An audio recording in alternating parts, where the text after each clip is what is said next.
Hello, everybody, and thank you for joining us this week on our new broadcast of Journeys of Challenge. This week, we're honored to have a very special guest from the local Jacksonville community, David Miller, who's the executive chairman and co-founder of Brightway Insurance. David, thank you so much for taking the time and coming on with us.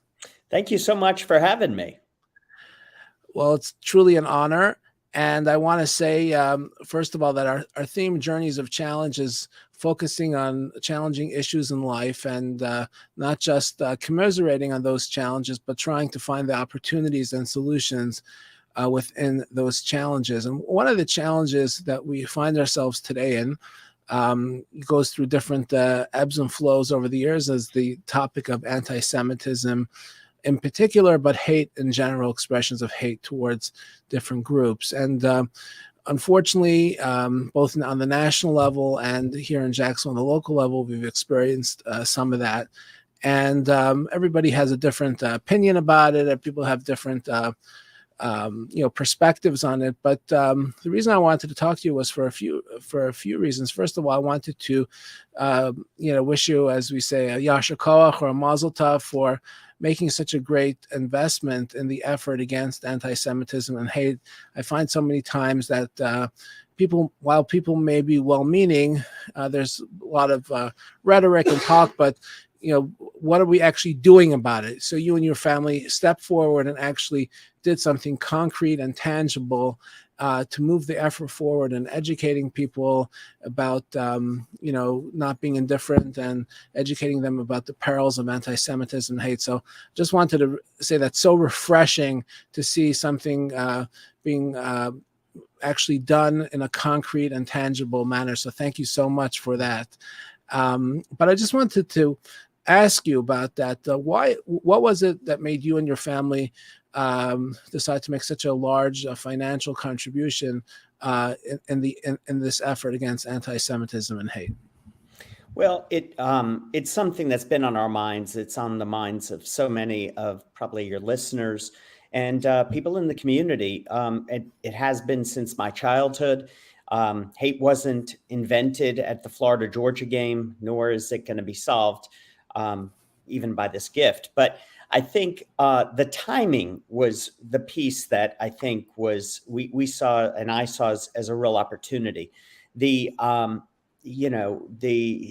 things are out there. It's not just a Jacksonville dynamic; it's a national and a global dynamic. But I've learned enough to know that you can create tremendous change locally.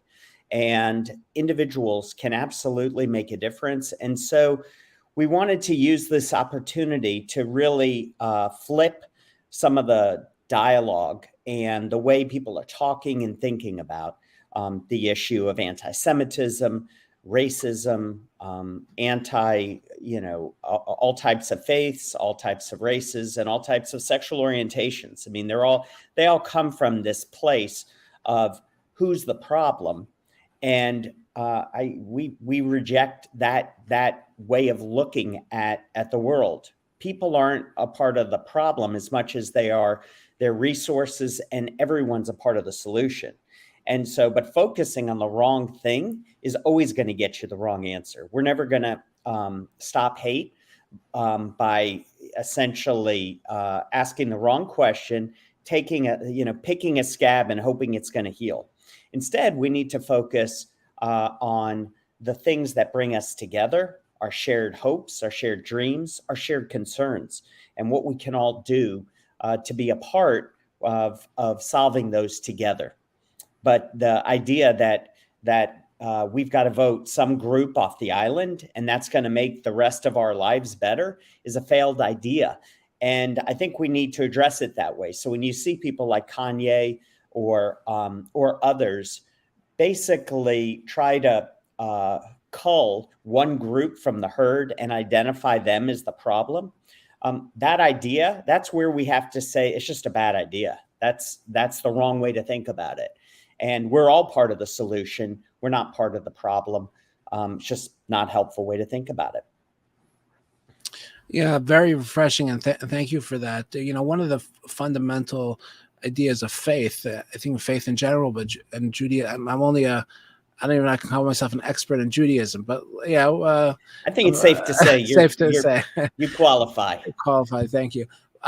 So in the Bible, in the Torah, it talks about the creation of man, and it says that God created man in His image, and that applies to every human being.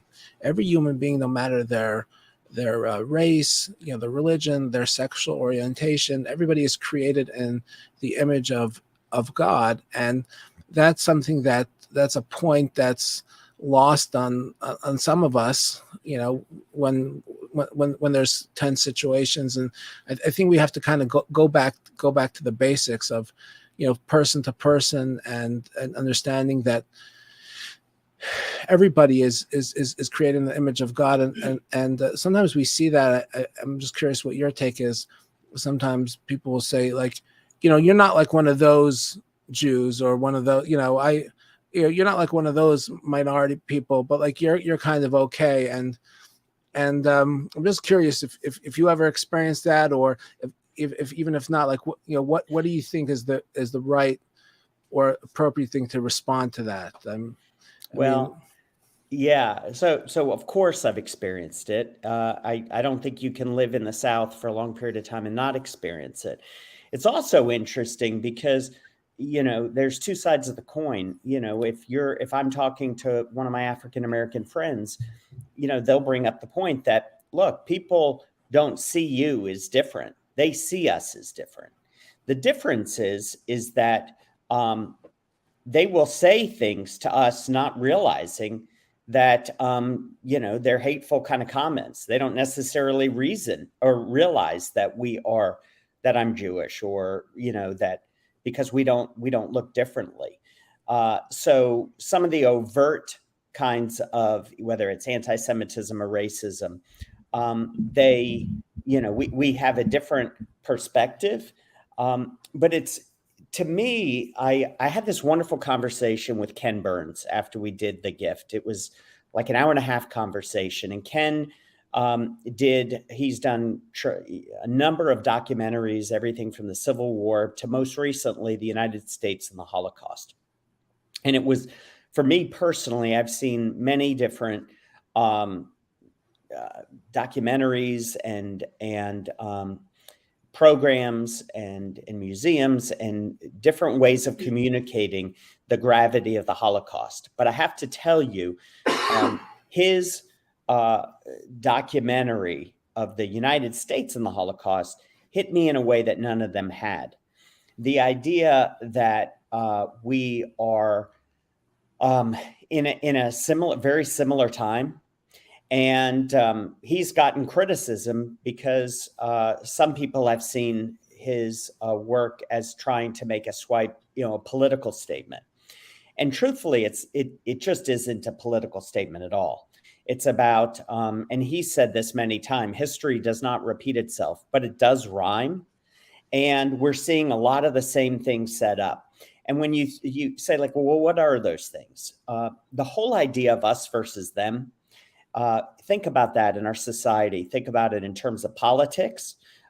It's all about us versus them. It's, I'm good, I'm great. The other guy is a bum and they're terrible. You turn on media, you turn on a news station, CNN, it's us versus them. Fox, it's us versus them.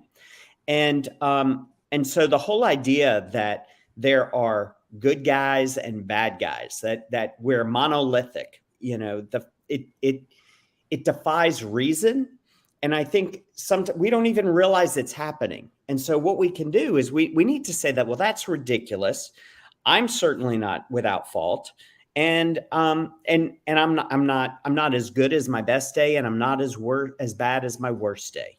And we're all that way. We all have, we make good decisions and bad decisions. And, in that sense, all of us are more like mutts than thoroughbreds. We're not monolithic.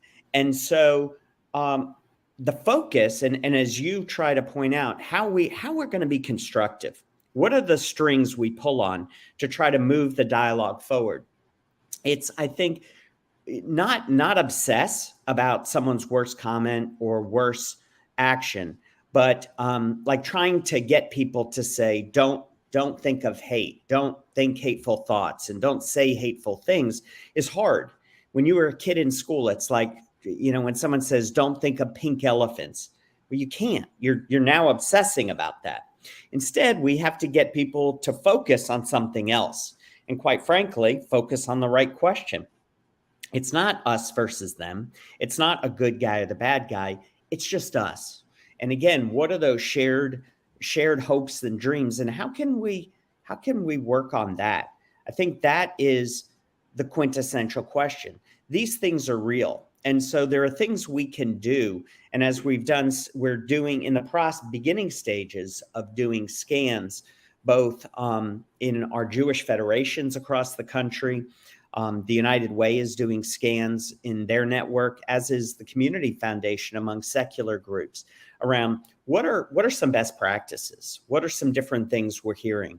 And some of the things I've gathered talking to Ken Burns. I've spoken to a gentleman by the name of Bobby Mandel, who has led the campaign to raise $40 million for the Holocaust Museum in Orlando. He connected me with another gentleman named Mark Pollock, he worked 18 years with Elie Wiesel, did his doctoral thesis with him, and now runs a foundation for celebrities and professional athletes to help them with their philanthropy. All of this is really around trying to search. I mean, we're people of questioning, and we want to understand what's the enlightened way to think about this. And I'm interested in your thoughts about this. The Holocaust, the words I was always brought up hearing is never forget, right? Never forget. What is it we're not supposed to forget? Are we not supposed to forget that there was a Holocaust? Okay, what is that going to do in trying to prevent the next Holocaust? It's not actionable. So I think there are things that we need to really think about in terms of what are the things that we, by not forgetting and being aware of, will hopefully that act of remembering the right things, the right mistakes that we should not do, and the things we did do that were positive, that will hopefully prevent it. One of the things that in the documentary was pointing out that there was like a line in the sand. There were a number of people who felt we should protest, we should do everything we can to highlight what was going on in Europe at the time, here in America. And then there were those who said, you're just going to make it worse. Let's be quiet. Let's not make a big deal. Let's put our heads down. And if there was any terrible decision that was made, it was allowing that side of the conversation to win the day. Because, you think about it, if the same thing was happening to African Americans, would African Americans in this country sit back and say, don't make a big deal? We don't want to get things in an uproar. Heck no. They would be screaming at the top of their lungs, and rightfully so. And I think it's one of those things that we have to realize. There's a human condition in all of us, this, the idea of self-preservation, and that if it's, it's happening to someone else, it's, I don't know that I want to get into that. It's kind of risky. It's not safe. Well, I think it's one of those things too, that we've learned that a lot of times doing what you think in the moment may be the safe thing is not safe, and it's not helpful. And so knowing we have this voice, and everyone has a voice, and everyone has an opportunity to make a difference, that's the thing I think we need to really focus on. Yeah, it's very, very profound. Just want to, as you were talking, a couple of things came to mind.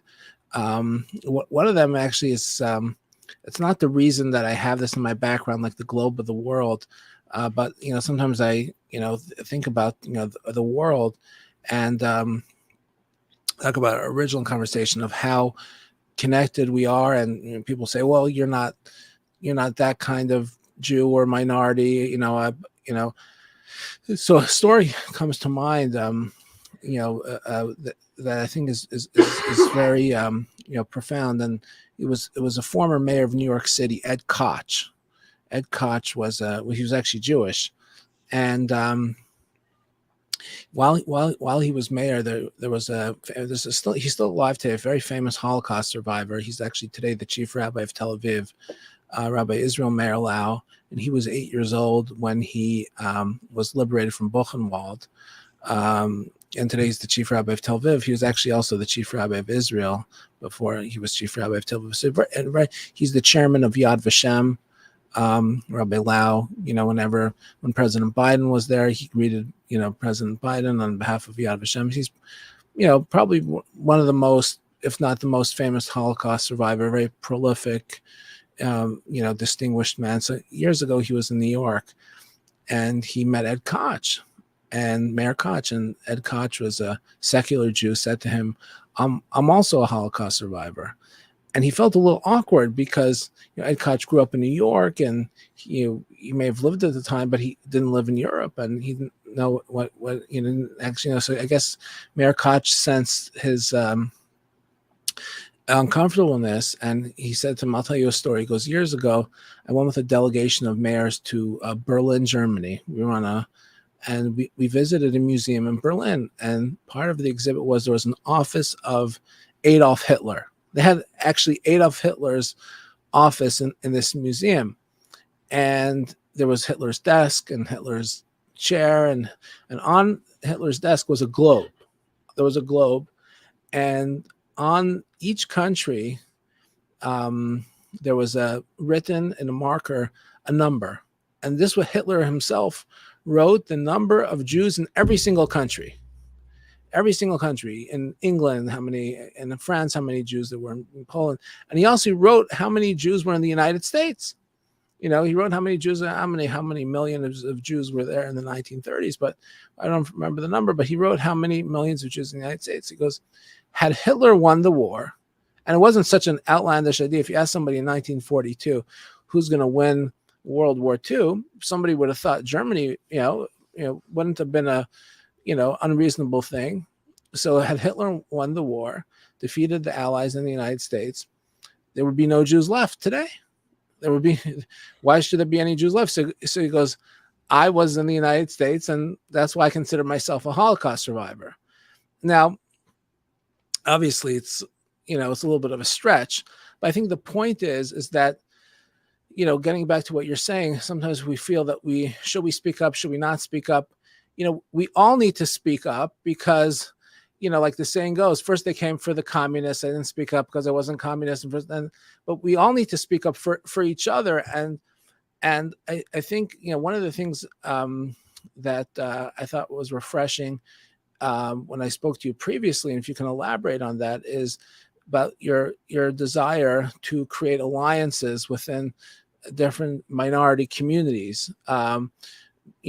Because we all need to stand up for each other because, at one point or another, we're all going to be targeted, and we all need to get in the habit of building these alliances and building these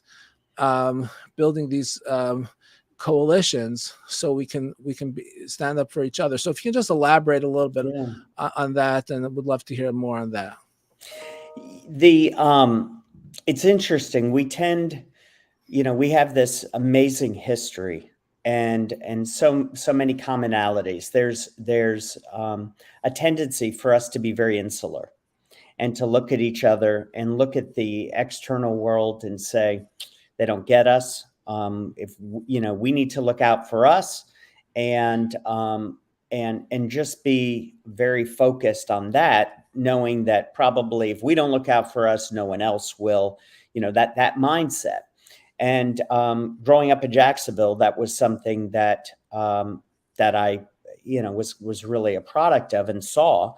But then I also saw there were some trailblazers as I was growing up as well, people who were leaders in the Jewish community who also said, we've got to be leaders in the broader community. They need to know what Jews are. And because otherwise all they have is their imagination. And that's not a great thing. You think of folks like Laurie Dubois, David Stein, Howard Corman. I mean, some of the people who have come before were very intentional about being involved in the broader community. And so the idea that, we can get out, we can say, we're Jews, we're facing anti-Semitism, it's vocal, it's terrible. But at the end of the day, it's far less powerful for someone to advocate for themselves than it is to be an ally and advocate for someone else. Nothing does more to break down the stereotypes of Jews being self-interested and only concerned about themselves than us leading the way of making the country and our community a better place by looking at what really is a problem that, yes, it's manifested in anti-Semitism and hate towards us personally, but it really, the same people who hate Jews, they hate Blacks, they hate anyone who's different than them. And so it doesn't help us to only focus on ourselves. It's not constructive. It's far more constructive for us to focus our energies, not just on telling our story, but yes, we do need to do that, but we need to empower other groups as well so that we're leading the way, helping others understand and have the most elegant way of communicating and framing the discussion. Once you frame the discussion in a way that's constructive, the answers become, that it's not hard to get them. But most of the time, the problem is not that people get the wrong answer. The problem is that they're asking the wrong questions. And so, again, going back to who's the problem, that's the wrong way to think about it. Another thing we have to be concerned about is the idea. I was on Melissa Ross shortly after we did this, and people called in and, supporters and saying, this is horrible. What can we do to get to make these people stop, to get them to not be able to say these terrible things? And it hit me. And in retrospect, I almost felt like it was a John McCain kind of question. It was like a trap when he was asked, about Obama, he's a Muslim. And rather than go along with his supporter who said that, he said, no, he's a Christian. He's a good guy. And we're going to take the high road. And I was thinking about that because, look, this is America, and we can't focus on trying to get people to stop saying hateful things. People have the right to say what they want, but what they don't have the right to do is to define us. They can say what they want, but the only way they can define us is if we let them, if we relinquish, if we're silent, and if we don't do things that are active to change the narrative and change what is. And so that's why I thought it was really important to do this. There's this other thought around, someone did this little act. It didn't cost them that much money, but they got national headlines. And in talking to different business publications and things like that, people would ask the question, does this, because yes, I'm Jewish, but I'm a business leader as well. And so before different journalists knew I was Jewish, they just said, does this affect the business community? And how does it affect Jacksonville? And how does it affect us trying to be seen as a forward-looking city? And I said, it's not helpful, obviously, for this to happen. But it also, in every bad thing that happens, there's something positive. And so if this galvanizes us and gives us a rallying cry to work together, to embrace people who have a history of facing bias of any kind and working together to be able to be each other's ally, then it can be something pretty great. And so I think that's how we need to think about this. We need to say that it's time for the Jewish community to show what what's possible in terms of building a loving, inclusive community and fighting for that community and working towards that. And everyone has a role in it. There's a place for everyone in this. And at the end of the day, success is when kids understand that and have the ability to interact with kids who don't look like them, kids who have different faiths. And we understand that diversity is not something that weakens us. That was Hitler's whole idea. It is, in fact, it's what makes us great. The most diverse cities in our country are the largest, most successful cities. The smallest, most homogeneous cities are the ones that struggle. They have lower education levels. They have lower health outcomes. And I don't think it's a coincidence.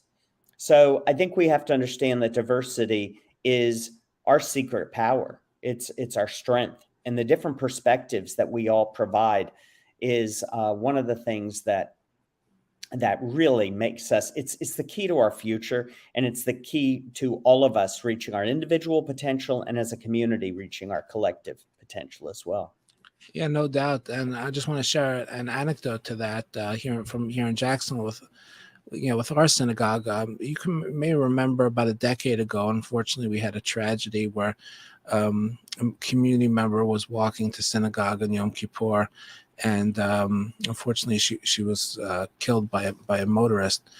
And it brought to light challenging issue in the community, and that was, San Jose Boulevard. It's a busy street, and for those of us that are Sabbath observant, we don't press the button, quote unquote, press the button, because activating, electricity on the Sabbath. Now, at that time, if you weren't doing that, pressing the button, you only had about 9 or 11 seconds to cross, about 8 lanes.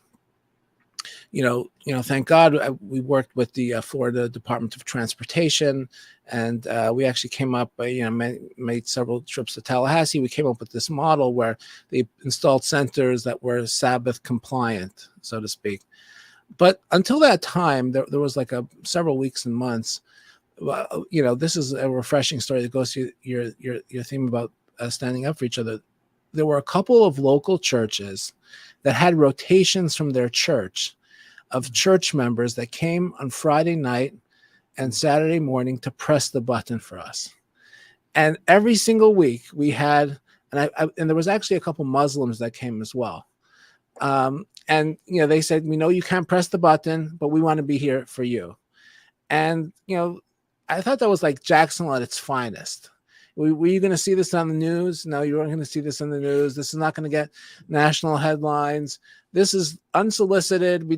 I got a call from a pastor who told me I've created a rotation already of parishioners, and they came for several weeks until the FDOT put the new sensors in place. They were there every week for us, Friday night service times and Saturday. And that was Jacksonville at its finest of us standing up for each other. And we got to do more of that, and we want to be there for other groups as well, obviously. But I just want to share. I remember I was in synagogue when it was announced, and what a horrible event, but what a wonderful outcome that absolutely it just warms your heart. And we know you get whatever, we all get dealt a hand of cards, right? We don't have any control. We didn't have control that event happened, but how we deal with it, we have complete control over. And so by focusing on the positive and focusing on the goodness in different people, we do get more of that.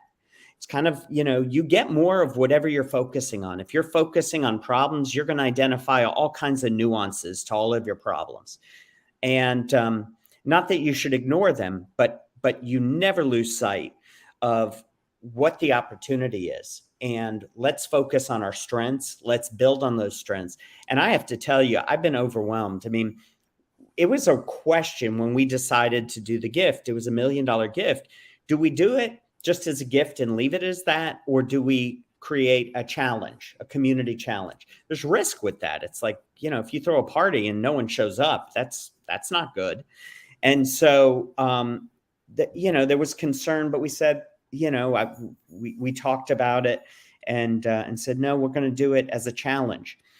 And to see that the largest employers and most important companies and institutions in Jacksonville have stepped up the way they have, folks like the Jacksonville Jaguars, folks like Florida Blue, ViStar Credit Union, Haskell, CSX, the Traeger family who founded Fanatics, each of them have given $100,000. So we're over $1.6 million. There are individuals who have given tremendously as well. And that is fantastic. The fact that it's not just the Jewish community doing this work. The work is being led, it's co-led and co-owned by the United Way, by the Community Foundation, by 90 Forward, One Jacks, the JU Public Policy Institute. In fact, both presidents of the two major universities here in Jacksonville who I've met with are completely supportive. Moaz Lamoyan of UNF and Tim Cost at JU. There are so many people who are coming out of the woodwork who have similar values, these ideas that this is a loving place and it's a place of hope. It's a place where we're going to reach our potential when we work together for all kinds of issues. There has been, I think, prior to this, a certain level of despair, of feeling like things are happening to us and we don't have an opportunity to make a difference. And I've seen firsthand that one person and several people can make a huge difference. Been involved with the JEA issue that happened here. There were people in the beginning who said, well, I see the handwriting here. I see exactly what's going to happen. Our utility is going to be sold to the highest bidder and we're going to get left behind. But lo and behold, a handful of leaders came together and did the work and mobilized the community in a way that turned that around.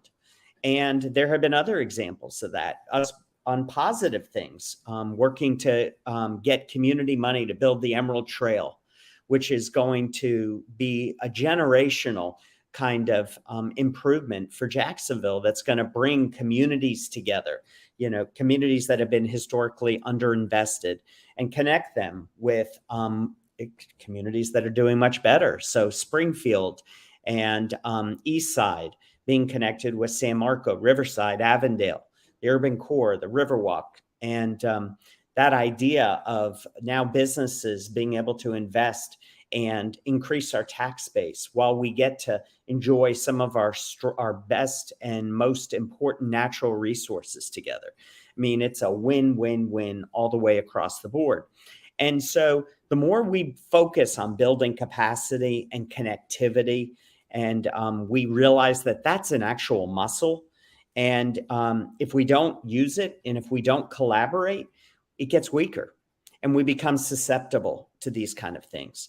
But the more that we are thoughtful about it and we understand that we are our brother's keeper and that, there's incredible power in being able to stand up for someone else. The same way you felt and I felt when these people, these strangers who didn't know any of us, came out on their weekend to push a button for us. They didn't have any sense for why we wouldn't push a button, but it didn't matter. They knew that it was important to us and they said they could. The fact that we saw that and the way it made us feel, just saying it almost brings tears to your eyes. Well, guess what? It works the same way when we stand for our brothers who, have to deal with these monuments of hate, or our Muslim brothers and sisters who have faced all kinds of bias, people of any kind of color, people who have different sexual orientations, all these things. We're all part of the solution. And so, by working together and focusing on connectivity and collaboration, we are by nature, we are by definition improving our strength and making this the community of hope we all know it is. That's excellent point, and thank you for distilling it that way, and hopefully that message continues to catch on. I just want to ask you a different question. As a lifelong, as you talk about this city, I just sense like a tremendous pride in Jacksonville as a city, and a very patriotic Jacksonville citizen. So obviously you're very invested, and it's so wonderful that you're being proactive about this. What are challenges on the horizon that you see in this effort to combat anti-Semitism and hate, and those things that we can be mindful how to address those challenges moving forward? Well, I'll tell you, collectively,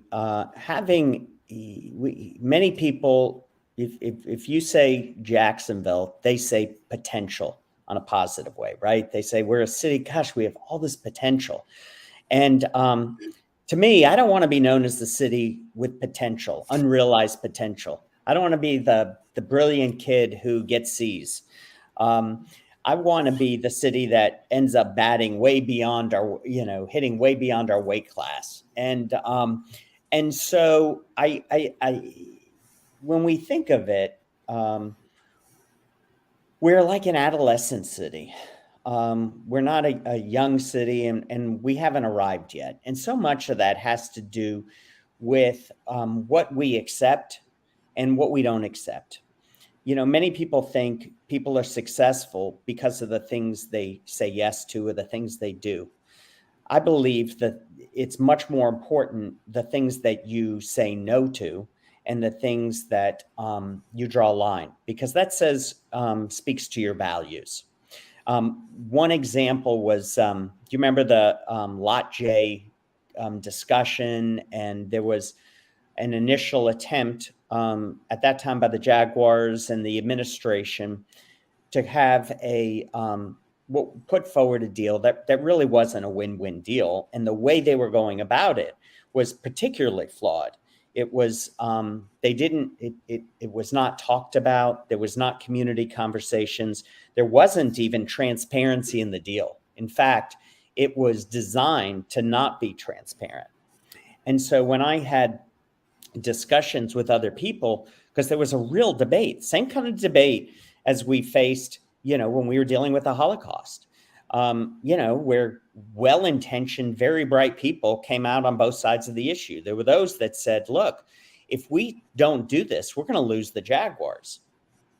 And then there were those of us who said, you know what? If we do this deal, we don't deserve the Jaguars, because it says much more about us than it says about them.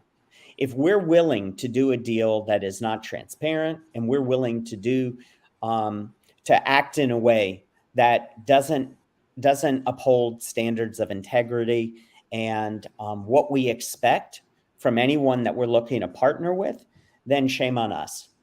And lo and behold, when the deal got turned down, it didn't pass.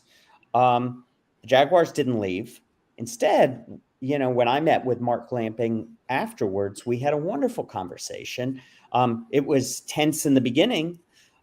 He wasn't happy with me for the work that I and others did to squash that deal and lead the community conversation around it. But at the end of the day, he's like, look, we just want to know what the rules are. And I go, fair enough. The rules need to be that we're going to do what's right for the community. We're going to create win-wins. And the whole value proposition at the end of the day, by the way, for the Jaguars is not that they came to Jacksonville because it was the biggest city they could get. It was because the idea of coming to Jacksonville, the value proposition for the Jaguars is this city where they started and where we end up in 20 years is going to be the biggest growth story, period. And if they're not a part of that solution and setting an example of what fair deals can look like and how they create win-wins, we wouldn't have, they're not going to realize their potential, and we certainly wouldn't realize it as a community. So lo and behold, the next time around, the shipyards project has been a completely different situation. It has been a much more open, transparent process. And lo and behold, by standing up for what's right, we found that, we're doing the right thing. And we're going to be we put ourselves in a place where we're going to get a better outcome. I think the same thing holds true, for government. When people don't trust government, and they don't have a reason to, when the people who elected officials are not held to be transparent, to be people of integrity, and people who are truly doing what's best for the city, not just their donors, then we're stuck in that adolescent kind of city age. We need to continue to hold our leaders accountable, but it's not just our leaders. We have the ability to kind of really control the narrative as well. There are people who elected to do a job, but we live here. We're the ones with the deep roots. It's our responsibility to say these are the guardrails for our community, and this is what we're going to accept, and we're not going to accept anything less. And it's amazing to me. It is absolutely shocking what just a handful of people can do to absolutely change the trajectory of a discussion and ultimately the outcome of our city. We do have tremendous potential. This city is big enough to really matter. It's an important city, but it's small enough where individuals can absolutely really make a difference. And the more that we work together and leaning in to express our Jewish values, which are our Jacksonville values, the better off we're going to be. Amen. I just want to share with you on a personal note. I may not be in Jacksonville as long as you have, but I'm just finishing 18 years here. So counts for me. You're a salty veteran. So my family and I originally just came here for 2 years. We were planning on doing like a 2-year shlichut, as they say in Hebrew, just to fulfill your duty. And the city really grew on us. The Orthodox Jewish community, the general Jewish community, and even the city of Jacksonville in general. And over the years, I've had opportunities to go to larger cities, and our family has chosen to remain in Jacksonville, and we believe in this community.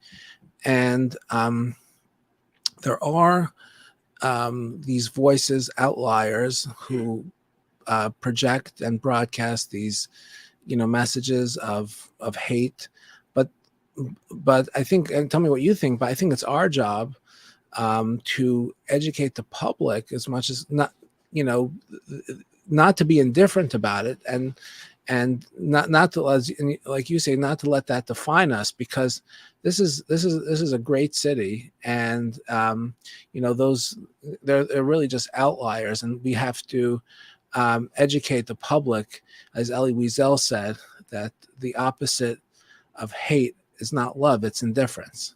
And not to be, we don't think the general public has that hate, of course, but not to be that indifferent. And I think with your initiative and your family's efforts and that contribution and all the collaborations that you spoke about, the partnerships that you've created, from the faith community assisting, but just even someone on a citizen to citizen level, just one person at a time, I really think that go a long way in moving the needle and letting this city not be indifferent to those negative and hateful messages. Let me tell you, you are an absolute treasure, and we are so fortunate that you chose to make this your home. Jacksonville's better because you're here, and Jacksonville's better because we're all here. The thing that is so inspirational to me, and I see it time and time again, it's once we kind of start this cycle of trying to I'm just going to go ahead and do it. I'm going to get involved a little bit. I'm going to go to something. I'm just going to if it's nothing more than just not being silent about something, when someone says something, could be a stranger, could be someone they know, and just saying, yeah, I don't think so. Getting comfortable doing that. It is this cycle that starts of like feeling self-empowered and being a part of like lifting people up and helping others reach their potential and watching that happen. It's, I believe, the most powerful force I've seen. I've seen it transform in business, what's possible. And when if even in our business, if people would have said, that we would be where we are today from where we started, with one office on the north side of Jacksonville with a small building with burglar bars and 3 employees, that we would be the national company we are. It literally was impossible. But by focusing on different things and focusing on people and individuals, how we help individuals reach their own personal potential. The definition of a great community is one where individuals are reaching their highest potential. And so if we are focusing on that, that's about as utopia as it gets anywhere. And I think when brilliant people like you can see that, and you could be anywhere and you choose to be here, that's all I need to know. I mean, that's the confirmation I need to know that I'm in the right place and that we're doing the right things. And there's so many. Thankfully, you're not alone. There are so many of us who all have ability to go other places, but we choose to be here because this is a special place, and we are going to make it better. And it's going to be the community of hope that our kids deserve. And I think it's not because we just hope it to be true. We're not going to accept anything less. Well said. Well said. I appreciate the kind words about me, and I'm not sure how much of it is deserved, but I'll just appreciate. It's all Thank deserved. you. Yeah. We're getting ready to wind down our conversation. I just wanted to take the time again, first of all, to thank you for your time, taking out of your busy schedule, but also to thank you again for this very significant investment in the ongoing challenge against anti-Semitism and hate. A lot of people have, well-meaning ideas, and they just remain ideas. And there's a message from the Torah after the Exodus of Egypt. It says about Moses' father-in-law. He was Yitro, and it says that the whole world was inspired after the Exodus of Egypt. But how many people actually came to Mount Sinai? How many people actually, Yitro was the only one that came to Mount Sinai. There's this idea of inspiration, that people get inspired, and then the inspiration over time, fades away, which is the nature of inspiration. It's a temporary thing. But it's those few select individuals or people that are able to leverage that inspiration and concretize it and make it tangible. And that's what I think about your gift and your investment in taking that feeling, let's do something in a significant positive way. So I just want to, thank you and your family again for stepping forward, and looking forward to collaborating with you on important things here in the community in the future. It was beautiful. Thank you so much. It's funny. The last thing I would just say is, people always want to be on a winning team. I want to be with the winning I want to be with the people that I believe in, and that we share the same values. And I want to be in the right foxhole. And I'd rather lose in the right foxhole than win in the wrong one. And make no mistake, we are in the right foxhole. We're in the right place. And there's so many great people here. My relationships are one of the things I treasure most in life. It's a lot of good still to happen here, and it is going to happen. Make no mistake. We're not going to go away, and we will come out on top at the end of the day, because the power of good and the power of people working together is so much stronger than fear, insecurity, and hate. So it's going to be fun walking every new day with you and all of our listeners, my friends out there, and the friends I haven't met yet. Looking forward to every new day we get. Thank you so much, Rabbi. Thank you again for your time, and all the best to you in every future endeavor in front of you. Thank you.